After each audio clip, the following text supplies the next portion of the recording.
Welcome to GRE. I'm your host, Keith Weinhold. What will real estate look like in 5 years? As AI keeps making inroads into our lives, learn how people have begun using it to manage their rental properties and doing it more cost-effectively than humans can. It's a forward-looking episode today on Get Rich Education. Since 2014, the powerful Get Rich Education podcast has created more passive income for people than nearly any other show in the world. This show teaches you how to earn strong returns from passive real estate investing in the best markets without losing your time being a flipper or landlord. Show host Keith Weinhold writes for both Forbes and Rich Dad Advisors and delivers a new show every week. Since 2014, there's been millions of listener downloads in 188 world nations. He has A-list show guests include top-selling personal finance author Robert Kiyosaki. Get Rich Education can be heard on every podcast platform, plus it has its own dedicated Apple and Android listener phone apps. Build wealth on the go with the Get Rich Education podcast. Sign up now for the Get Rich Education podcast or visit GetRichEducation.com. You're listening to the show that has created more financial freedom than nearly any show in the world. This is Get Rich Education.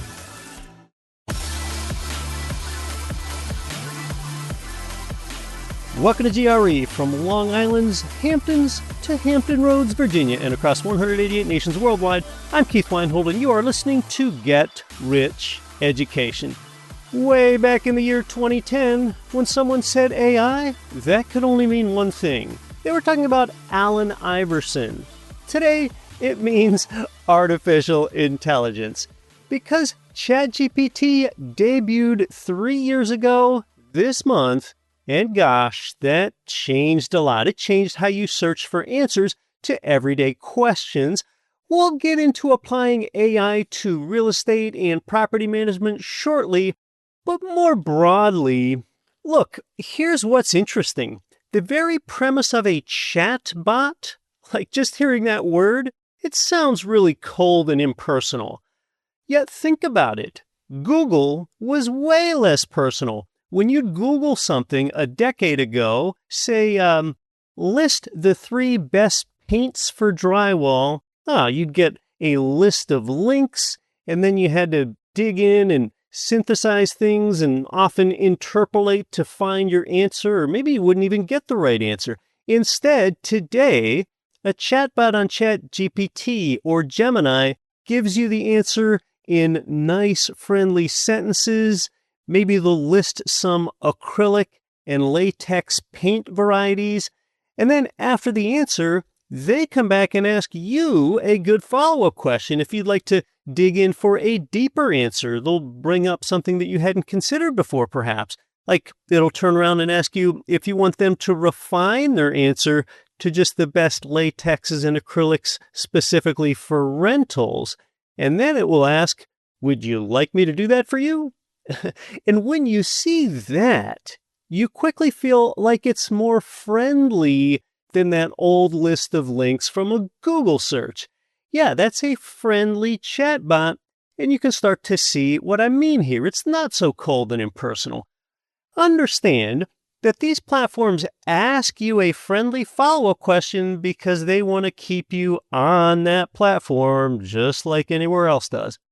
You already hear less about hallucinations than you used to when it would just cough up these weird errors. I feel like it's giving better answers than it did just a year or two ago. In my experience, one place where you need to be careful is that these platforms are being so nice to you, at times they seem a little too agreeable. One way to break that is to tell the AI, challenge my thinking. Just those 3 words can give you a more complete answer. Challenge my thinking. As we already know, one danger about AI is everyone is quickly becoming really reliant on it, and this could be especially harmful to kids that haven't developed independent skills yet. Now, I heard from a young teacher who quit her job, a lot of kids don't know how to read today. Why would they when they can just hit a button and it reads it out loud for them? Between 3rd and 4th grade, that's when children should transition from learning to read over to reading to learn. Kids have AI right in their hand. Now, not every kid, but increasingly, they aren't writing a full essay by hand with their own thoughts that they conjured up. Of course, ChatGPT does that for them. Now, it's probably good to teach ChatGPT to kids in older grades. That is, if they don't already know it better than the teachers do.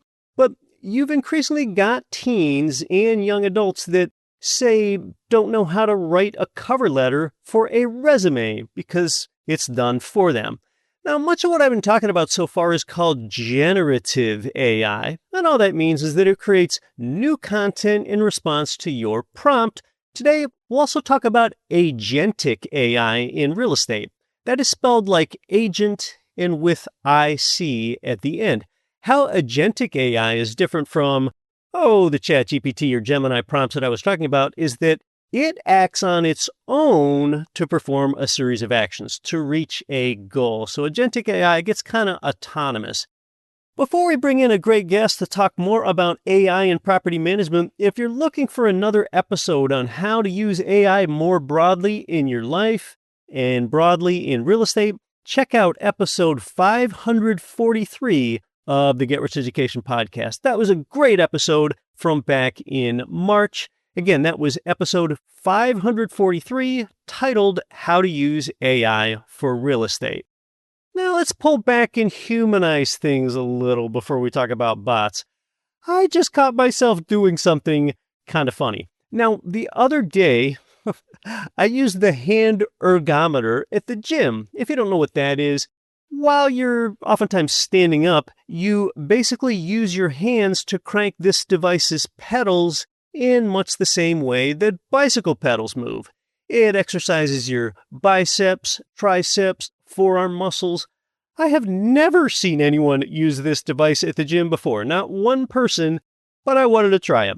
Right? It seems like I often want to try something different from everyone else, and it looks just slightly odd to use this hand ergometer machine. Well, that's not the funny part.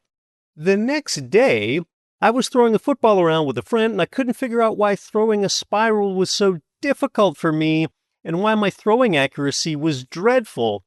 Later, when I got home, my forearm started feeling sore. And I realized it was from using that hand ergometer. This is such a typical guy thing to do. I made sure to DM that friend immediately to tell him that my football throws were lousy only because I had used a hand ergometer at the gym the day before. And he basically replied, yeah, your throws were really bad. It's funny that I felt so compelled to DM him, like, hey, I really don't want Ed thinking that I can't throw a football. Like, that is so important or something. I could have done anything else with that 2 minutes of my life, but I cannot go about the rest of my day if Ed thinks I've got a bad football spiral. Like, so important. Like, my flight to Paris leaves in 30 minutes, but I'll put that whole trip in doubt because I can't forget to tell Ed I can usually throw a spiral on a football better than what he's thinking. Because admit it, everybody has an ego. Some are just bigger than others. Well, I am bursting at the seams with a lot of broad real estate investing techniques and developments for you, but I'm putting that on hold until after today's show. We're talking with the CEO and co-founder of property management platform Hemlane. It's spelled Hemlane, Hemlane. I'll ask her where real estate will be within 5 years. She's a really intelligent woman and fully aware that your tenants don't want a bot to handle all of their maintenance requests. It's a lot like how you don't want to say representative to an automated phone system. It's hard to be nice when you're trying to clearly articulate it for the third time, representative. Let's meet this week's guest.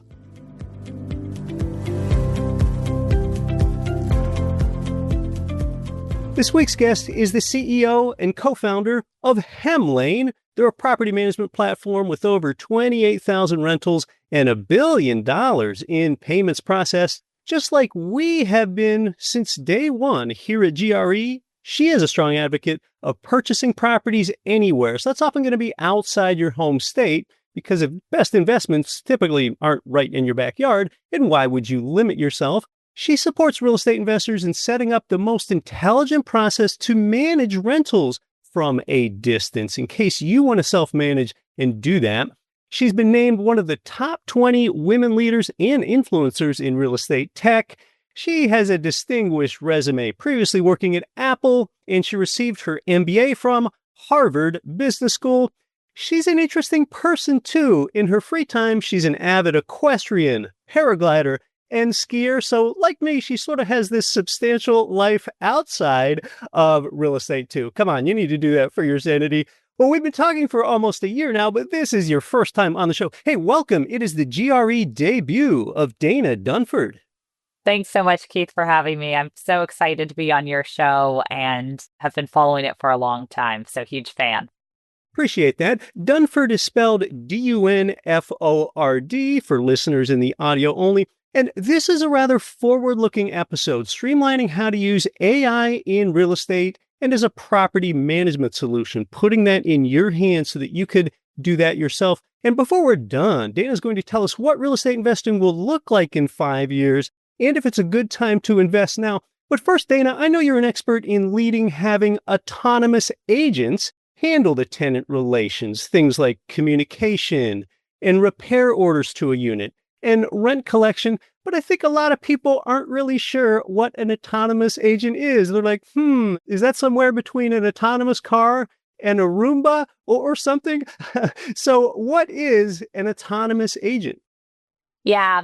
So there's two different types of AI, and where we are right now is with traditional AI. There's also agentic AI, where essentially AI will just take over, be proactive, think about things in advance, know exactly how to solve and make decisions.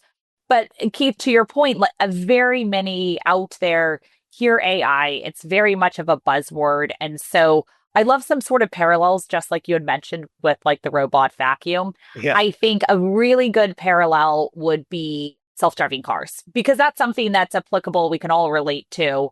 You know, you have Tesla, I have one, and it can drive me to and from work at any time, fully on that autonomous.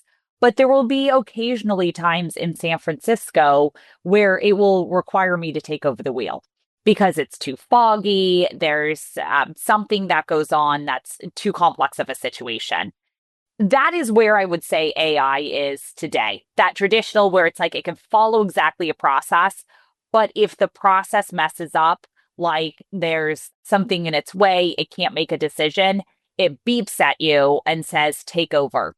Whereas if you look at something like Waymo on the self-driving car side, that is fully autonomous. There's no one there. There's no one making decisions, but it's very limited on where it can go, what it can do. Now, the technology is better, and that's for another conversation, but it's just slower to go to market. And so with traditional AI and what we're seeing now, it's fast to market. Everyone can use it, but you can't rely on it 100%. You can't say it takes the wheel 100% of the time, and I don't have to think about it.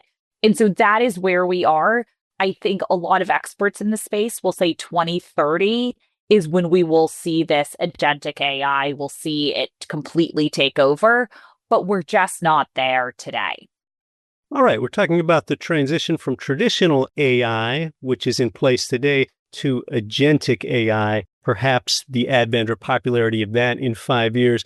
When I think about autonomous agent, a lot of times I like to look at etymology. Just what does that specifically mean?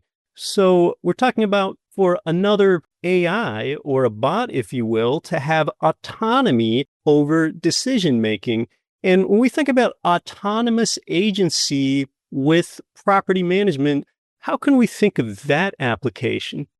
Yeah, I think that you need to break it down into what AI does very well right now and what you could have AI fully take over and where you might have some problems. And let me back up to, if everyone remembers Watson, who beat Jeopardy, this was a while ago. Right. The reason was actually because AI is very good at IQ. It can look up a ton of facts, or it can solve a really complex math problem. So anything on like the IQ side, AI is great to solve, but it's EQ that AI lacks. Yeah. And EQ is me picking up the phone and saying, Keith, I'm so sorry I messed up on, whatever it was for you. If you're my boss, I'm so sorry. Here's how I'm going to make it right, blah, blah, blah, blah, blah. And so that's where AI is not as good. And so when I think about any kind of system with real estate, putting together your pro forma and looking at the cash flow and all of that, like AI can actually do it well if you set up, these are all the prompts that I would need, or take everything from insurance to interest rates and come up with the pro forma. But where AI will fail is a lot of times on the tenant communication side. And the reason for that is, let's just say, Keith, you have a apartment complex and there is the heat out. Well, if someone has a screaming baby in the background when you pick up the phone, you are going to answer that question or you're going to talk to that tenant a lot differently if you're human versus if you're AI. You're going to say, oh my gosh, you have a 4-month-old baby. I also have kids. I know exactly what you're going through. And just so you know, that HVAC technician is coming out right away. I will be here for you. I'm going to call you in 5 minutes. And so I always say, especially in real estate, because real estate is a people business, you really need to put what you're trying to automate or what you're trying to use AI into 4 quadrants. And one axis, the horizontal axis, is IQ. Anything along that axis, it does well. But the vertical axis is EQ. And so the higher up you go on EQ, where you need relationships, the less likely it is, or my recommendation would be, put a human in there.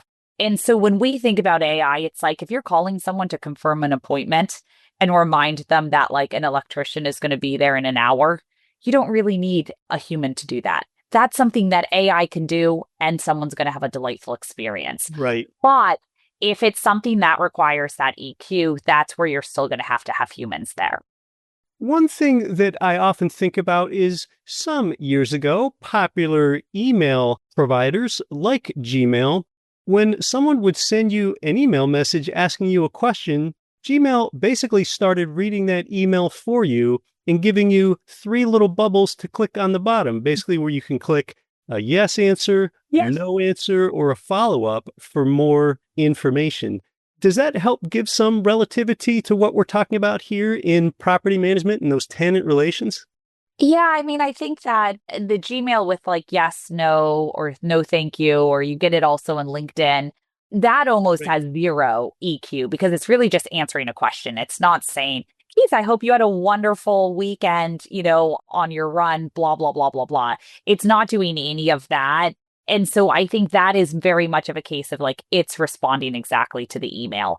I do think AI is getting better where it's having that human touch involved in it when it responds to things. So now in Gmail, right, you can have it draft you a response, but at the same time, it's not quite there unless it has enough context. And what I mean by context, and Gmail is such a good example. Let's just say, Keith, today, if you look at Gmail and it's responding to an email, it is literally only responding based on the context it has in that email. Right. But let's just say, Keith, that you could increase context. So I gave you 2 axes, like EQ and IQ, high and low on both. Imagine if I could add a 3rd axis on there. So it's almost like 3D and it's context. Now imagine that email you just mentioned came in and it also could look at my messages, Keith, with you on, let's just say, Facebook. It also could look at the last shows that you had out there. It also just looked online at things, and maybe it could look at other, information that you might have posted on LinkedIn. And maybe you posted on LinkedIn about your run this weekend. Now I can respond with a lot more context. Hey, Keith, saw on LinkedIn you had this. That is actually adding EQ to it, where it's making it much more personalized. And I think that is where the future of technology is going. And that's why data is such a big play here, because the more context you have, the better you are. And, we see that personally as a tech company. We wanted to control more of the data. We don't want to have a ton of APIs with other companies running maybe self-guided tours for us or running the maintenance coordination, because we need that all in our system. Because if we don't have access to the lease agreement to know specifically, do they have an occupant under, 1 year old in the place, it makes it a lot more difficult for us to respond in a very eloquent way and help solve that EQ problem that a lot of AI has today. Talk to us more about how today autonomous agents are helping with property management, whether that's handling tenant requests for repair issues or helping virtual showing. So tell us more about how it's really helping investors today and then what to watch out for.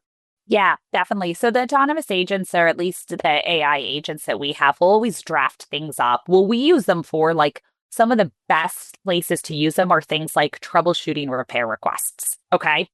7% of repair requests that come into our system, and I'm sure with any of your guys' portfolios, you'll see the same thing. 7% we can get the tenant to solve without liability. However, we have to train the AI. So we have to say, listen, we can have zero liability with this.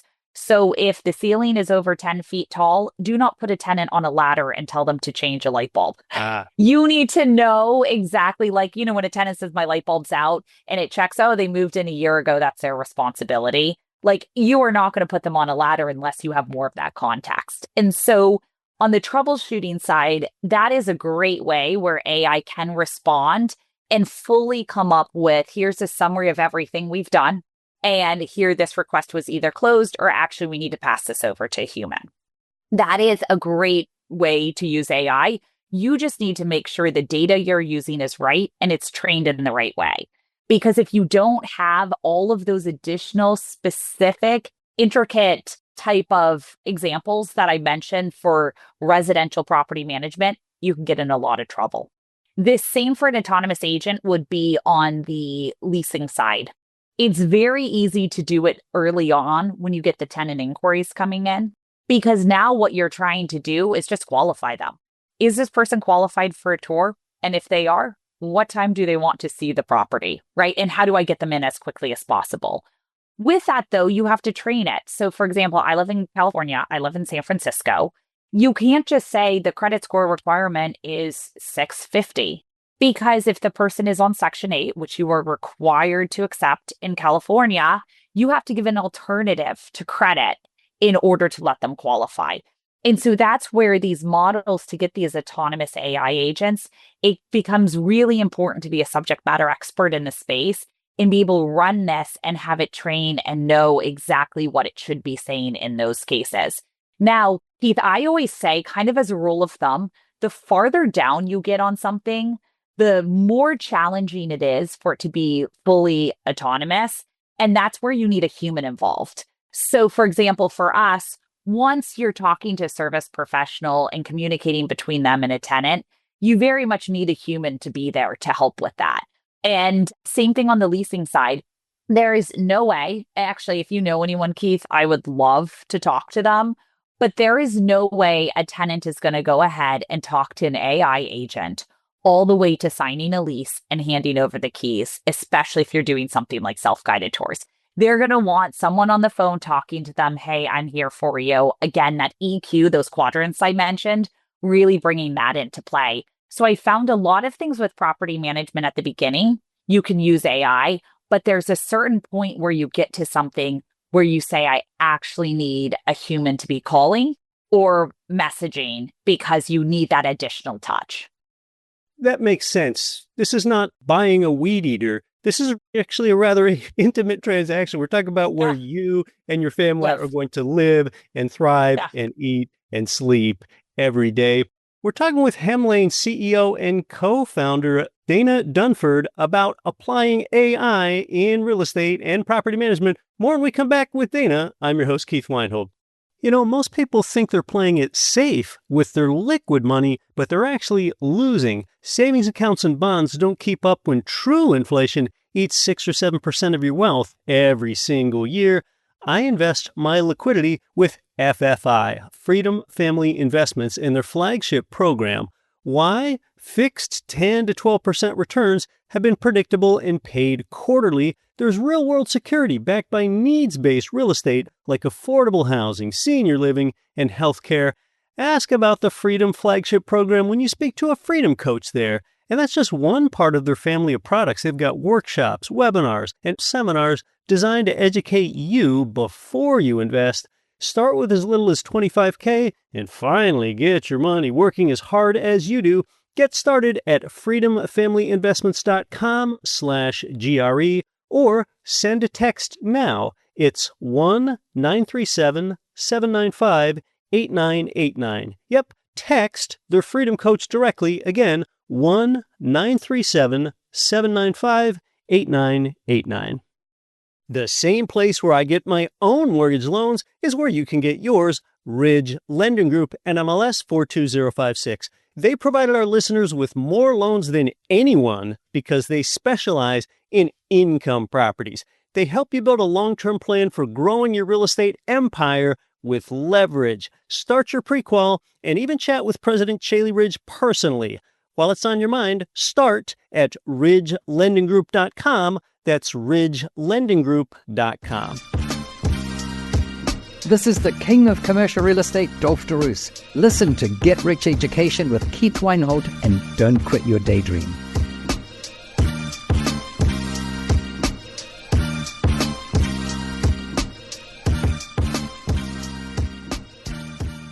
Welcome back to Get Rich Education. We're talking with Dana Dunford in a rather forward-looking episode, applying AI to real estate investing and property management. And Dana, I think I would wonder about if AI has much reasoning ability as far as, why don't we say, prioritization with a tenant repair request. If a tenant has a repair request because their kitchen cabinet doors are squeaky, that's probably something that needs to be handled differently and is going to be lower on the priority chain than if a sink just flooded all over the bathroom floor and it's going to ruin the subfloor in a few hours if it's not addressed. So where are we at with AI's reasoning ability there?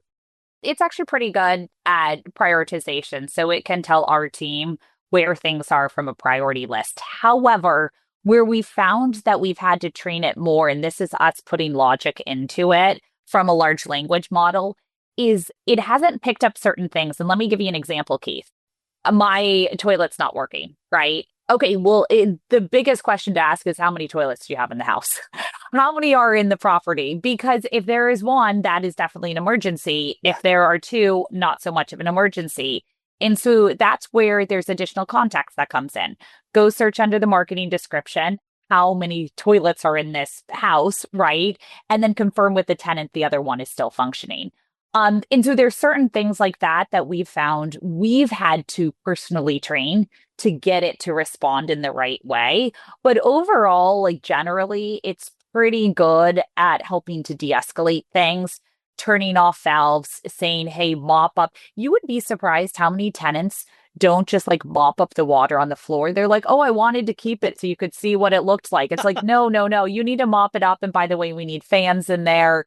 And there's a point where you just get a remediation specialist. It's one of the most expensive trades because usually insurance is called if you're calling a remediation group, but really understanding the extent of it and stuff like that.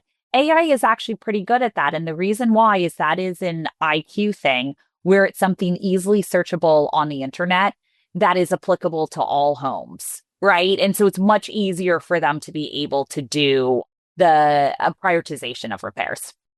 Okay, so an investor can basically buy or leverage the Hemlane software. And tell me, is there an AI integration with it? And like, how does that interface actually look? And how much does the investor need to use it? What's already built in? Tell us more there. Yeah, so we have a repair coordination. So when we build features to solve problems, not to like call it a feature, right? And so there's one feature we have called repair coordination, and that is to end-to-end coordinate your repair, all the way from troubleshooting to confirming work is completed and paying the service professional on your behalf. How we get that done, we don't think the owner really cares as long as it's a 5-star experience for them and a 5-star experience for the tenant. And so what we've done and our approach has been, you always have humans that you start with. And these are people who are trained specifically in all of these things we've been talking about. Then what you do is you add AI in, and it's not quite yet a co-pilot. A co-pilot is actually helping like make those decisions, but it's making the humans faster. And then the humans can come back to us, our repair coordinators, and say, hey, listen, this is where the AI fails a bit. This is where I had to replace something in the AI before I clicked send. And that is a really good way to do it because I've seen out there, and even though I'm in Silicon Valley, I'm in San Francisco, like AI Mecca, I'm probably more conservative on using it in part because of tenant landlord law and just what can go wrong.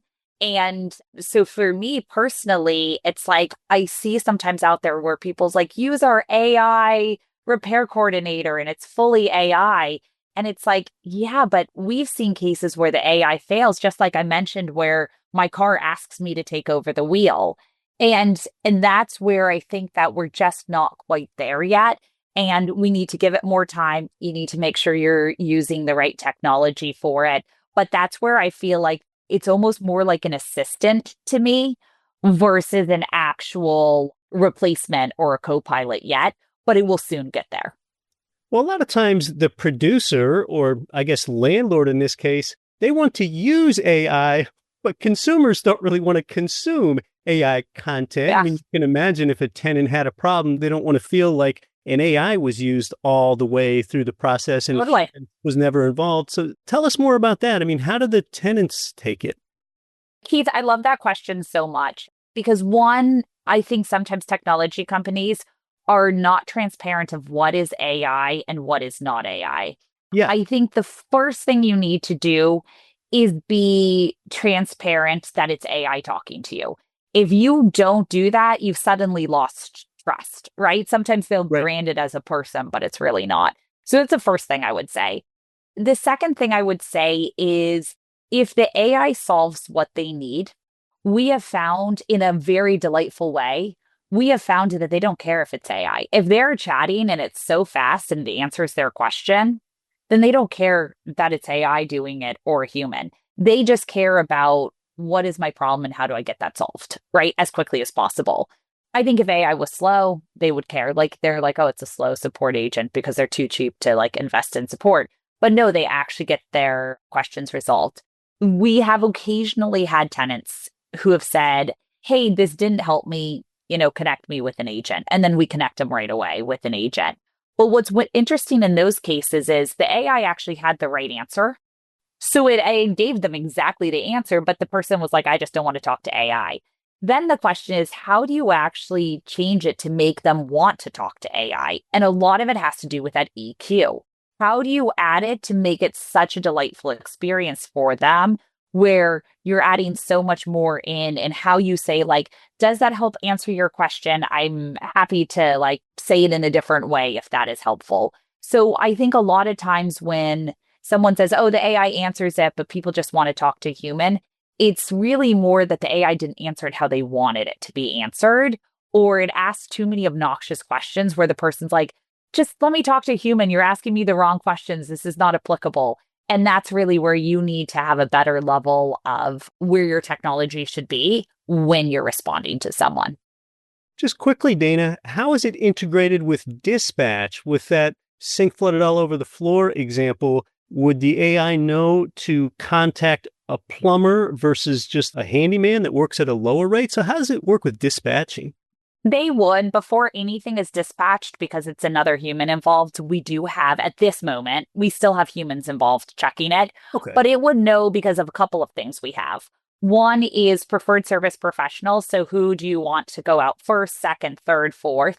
Then of those service professionals, what do they do? Is it just septic? Do they do full plumbing, whatever it may be? And then also what that person's hours are. Like if it's a weekend and it's an emergency and someone doesn't work weekends, you're not going to call that service professional. You're going to call the next one in line who is available. So all of that is built into it, but we still always have humans look it over to say, is it the right category? Are they dispatching the right service professional? All of that. Eventually that can just take over with AI doing it. But at this moment, we still put humans involved because most services have a service call and we need a person to say, yes, I made that decision to send that person out just because, it could be $89. And for everything, service calls add up. So we want humans to make that better for you. Yeah, all right. So we still have a good level of human involvement. Well, Dana, before I ask how our listeners can learn more about Hemlane, what does investing in real estate look like in 5 years, since you are rather forward-looking there? Yeah, so I think there's a couple of things right now. Keith, we had spoken right before this show started about how challenging it is. It's a slow real estate market. Yeah, it is. I still think people will regret if they don't purchase now versus in 5 years. I still think you should be looking for those great deals where someone has to sell and the price doesn't matter as much and you don't have as much competition. So when you look 5 years out, it has to become easier to invest and manage real estate. Today, to me, it's still a broken process. It's still so challenging to get anything done. It's still so manual to get everything done. Right. And it's also you're dealing with people and people get exhausted by that, like the drama and stuff like that. So I think in 5 years, you'll have less of that. There will be much more standardization. And an example I would give is like with the taxi industry and Uber, right? Like a very consistent quality. You know what you're going to get. You're going to get from point A to point B. We need the same thing for real estate with what you're investing in. How that happens, there's a lot of great technology companies out there doing things. Exciting things are like fractional ownership and tokenization. I think that is something that online being a little bit more passive is going to be a lot easier. I think remote first investing is going to be the way to go. People are going to feel so much more comfortable investing not in their backyard, which I know, Keith, you and I are huge proponents of. And then I also just think that in the case of how many people are going to be focused on who's their tech partner versus just who's their local partner, I think that is going to be another thing because of all of this we mentioned with AI. And those who are using more technology, even just to source the deals. I'm not talking about management. I'm talking about straight from the start or how you finance it. Anyone who is using more technology and better technology is definitely going to win in this space. Yeah, investing out of state continues to grow in popularity, and platforms like Hemlane with the right AI integrations can help reduce that friction in still a pretty high friction industry over the next 5 years. Well, Dana, I think you're really going to get the wheels turning for a lot of listeners here. If they want to learn more about Hemlane, what's the best way for them to do that? Yeah, you can go to www.hemlane.com. We have everything from free packages to manage your properties to much more full service comprehensive with that repair coordination we spoke about. Just please do mention this interview / podcast, specifically Keith and GRE, and you will get 20% off your first year there. So please do make sure to mention it. Oh, thank you for doing that for our listeners. Dana Dunford, it's been valuable as I knew it would be. Thanks so much for coming onto the show. Great. Thanks so much for having me.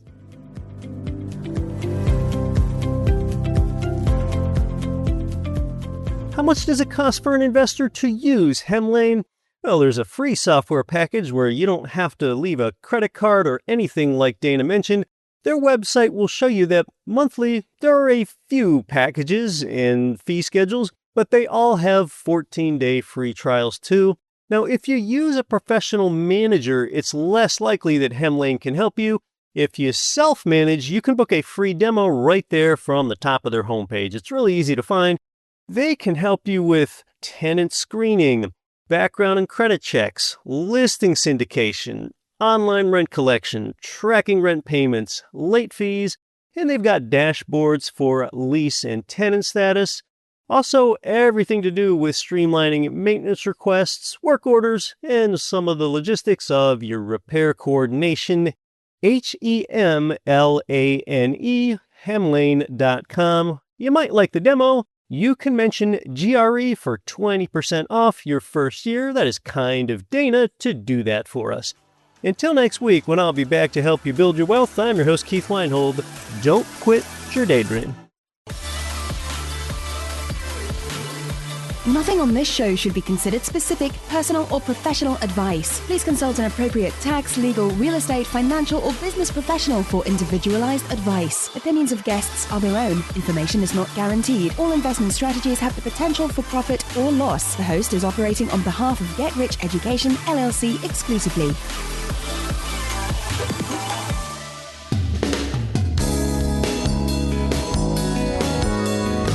The preceding program was brought to you by your home for wealth building, GetRichEducation.com.